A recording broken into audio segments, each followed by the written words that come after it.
Friends, welcome to shorthand helpline. Good morning stenography series में आप सभी का स्वागत है। तो चलिए स्टार्ट करते हैं 80 शब्द प्रति मिनट और 100 शब्द प्रति मिनट के डिक्टेशन। लेकिन उसके पहले हम आपको ये बताना चाहते हैं कि आउटलाइंस बनाने में थोड़ा सा विलम्ब लग रहा है, तो आप डायरेक्ट डिक्टेशन लिख सकते हैं। तो चलिए स्टार्ट करते हैं हम 80 शब्द प्रति मिनट के डिक्टेशन। स्टार्ट होगा 5 सेकेंड बाद। 80 शब्द प्रति मिनट डिक्टेशन स्टार्ट होगा 3 सेकेंड बाद। स्टार्ट। भारत एक बहुभाषिक और बहुसांस्कृतिक देश है।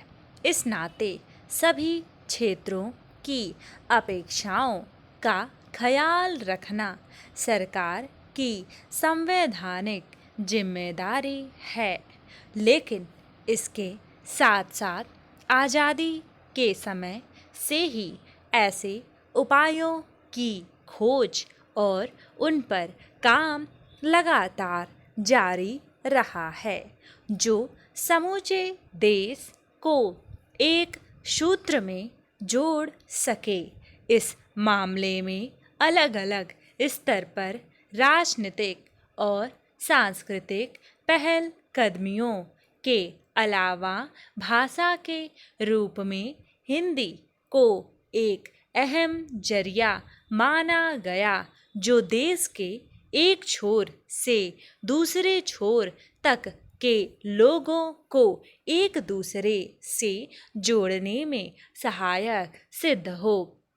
देश के आज़ाद होने के बाद केंद्र के स्तर पर हिंदी को राजभाषा का दर्जा तो मिला, लेकिन राज्यों की स्थानीयता और क्षेत्रीय पहचान के मद्देनज़र इसे थोपने की कोशिश नहीं हुई।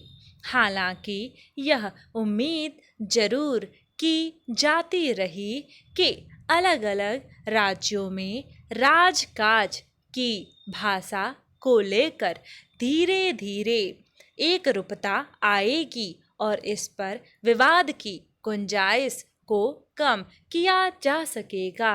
पैरा।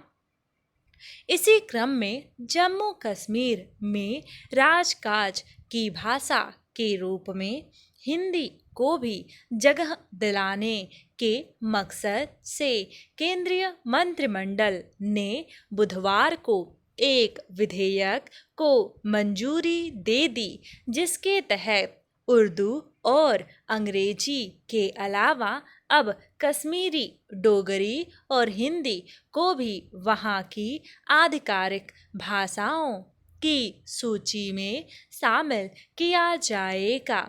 हालांकि इससे संबंधित विस्तृत जानकारी अभी सामने नहीं आई है, लेकिन इससे संबंधित खबरों के मुताबिक राजभाषा विधेयक 2020 में एक व्यवस्था यह है कि कश्मीरी, डोगरी और हिंदी को जम्मू कश्मीर की आधिकारिक भाषाओं की सूची में डाल दिया जाएगा। दरअसल कश्मीरी और डोगरी को लेकर क्षेत्र की जनता की यह मांग लंबे समय से रही है, लेकिन अब से पहले इस पर कोई ठोस निर्णय नहीं हो सका था, जबकि एक रिपोर्ट के मुताबिक वहाँ डोगरी बोलने वालों की संख्या करीब 50 लाख और कश्मीरी बोलने वालों की तादाद 45 लाख से ज़्यादा है। जाहिर है अब कश्मीरी, डोगरी के साथ साथ हिंदी को भी इसमें शामिल करना न केवल स्थानीयता के तकाज़ों का ख्याल रखने बल्कि जम्मू कश्मीर को राष्ट्रीय मुख्यधारा में और करीब लाने का जरिया बन सकता है। पैरा।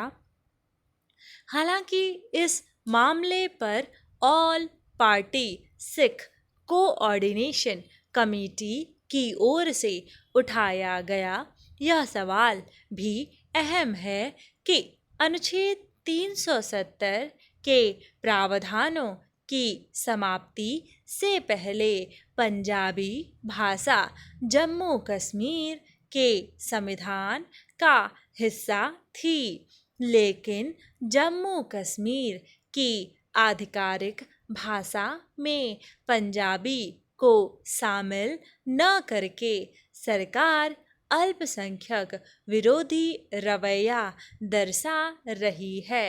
लेकिन जहाँ तक हिंदी का सवाल है, यह विचित्र है कि आज़ादी के बाद से अब तक जम्मू कश्मीर में हिंदी को आधिकारिक भाषाओं के बीच जगह नहीं मिल सकी थी, जबकि लगभग समूचे इलाके में पर्यटकों से लेकिन दूसरे हिंदी भाषी राज्यों से जाने वाले कामगारों के बीच भी संपर्क सूत्र के रूप में हिंदी एक अहम भूमिका निभाती रही है।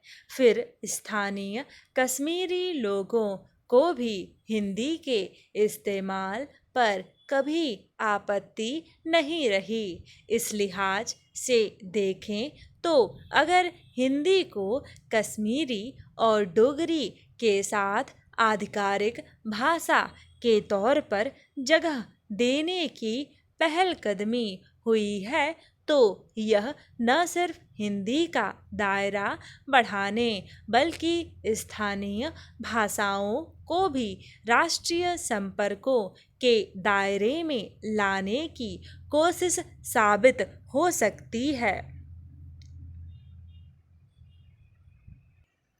80 शब्द प्रति मिनट डिक्टेशन समाप्त हुआ। अब बारी है 100 शब्द प्रति मिनट के डिक्टेशन की।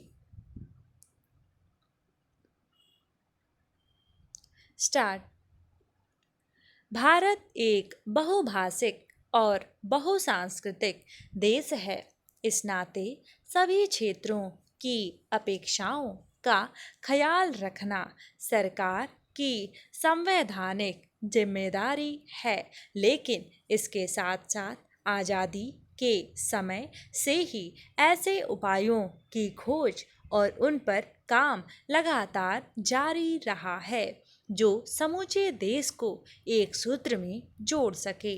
इस मामले में अलग अलग स्तर पर राजनीतिक और सांस्कृतिक पहलकदमियों के अलावा भाषा के रूप में हिंदी को एक अहम जरिया माना गया, जो देश के एक छोर से दूसरे छोर तक के लोगों को एक दूसरे से जोड़ने में सहायक सिद्ध हो।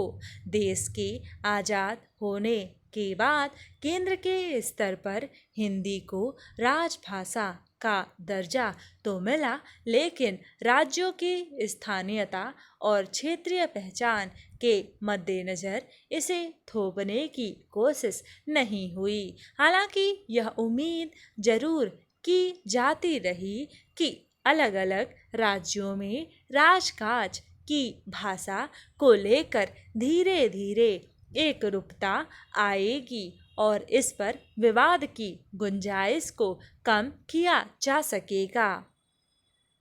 इसी क्रम में जम्मू कश्मीर में राजकाज की भाषा के रूप में हिंदी को भी जगह दिलाने के मकसद से केंद्रीय मंत्रिमंडल ने बुधवार को एक विधेयक को मंजूरी दे दी, जिसके तहत उर्दू और अंग्रेजी के अलावा अब कश्मीरी डोगरी और हिंदी को भी वहाँ की आधिकारिक भाषाओं की सूची में शामिल किया जाएगा। हालांकि इससे संबंधित विस्तृत जानकारी अभी सामने नहीं आई है, लेकिन इससे संबंधित खबरों के मुताबिक राजभाषा विधेयक 2020 में एक व्यवस्था यह है कि कश्मीरी डोगरी और हिंदी को जम्मू कश्मीर की आधिकारिक भाषाओं की सूची में डाल दिया जाएगा। दरअसल कश्मीरी और डोगरी को लेकर क्षेत्र की जनता की यह मांग लंबे समय से रही है, लेकिन अब से पहले इस पर कोई ठोस निर्णय नहीं हो सका था, जबकि एक रिपोर्ट के मुताबिक वहां डोगरी बोलने वालों की संख्या करीब 50 लाख और कश्मीरी बोलने वालों की तादाद 45 लाख से ज़्यादा है। जाहिर है अब कश्मीरी डोगरी के साथ साथ हिंदी को भी इसमें शामिल करना न केवल स्थानीयता के तकाज़ों का ख्याल रखने बल्कि जम्मू कश्मीर को राष्ट्रीय मुख्यधारा में और करीब लाने का जरिया बन सकता है।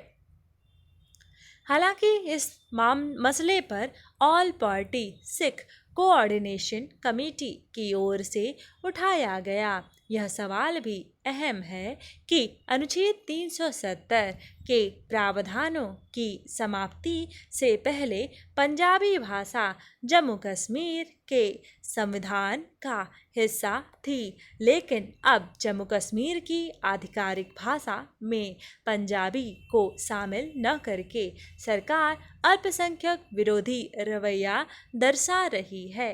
लेकिन जहाँ तक हिंदी का सवाल है, यह विचित्र है कि आज़ादी के बाद से अब तक जम्मू कश्मीर में हिंदी को आधिकारिक भाषाओं के बीच जगह नहीं मिल सकी थी, जबकि लगभग समूचे इलाके में पर्यटकों से लेकर दूसरे हिंदी भाषी राज्यों से जाने वाले कामगारों के बीच भी संपर्क सूत्र के रूप में हिंदी एक अहम भूमिका निभाती रही है। फिर स्थानीय कश्मीरी लोगों को भी हिंदी के इस्तेमाल पर कभी आपत्ति नहीं रही।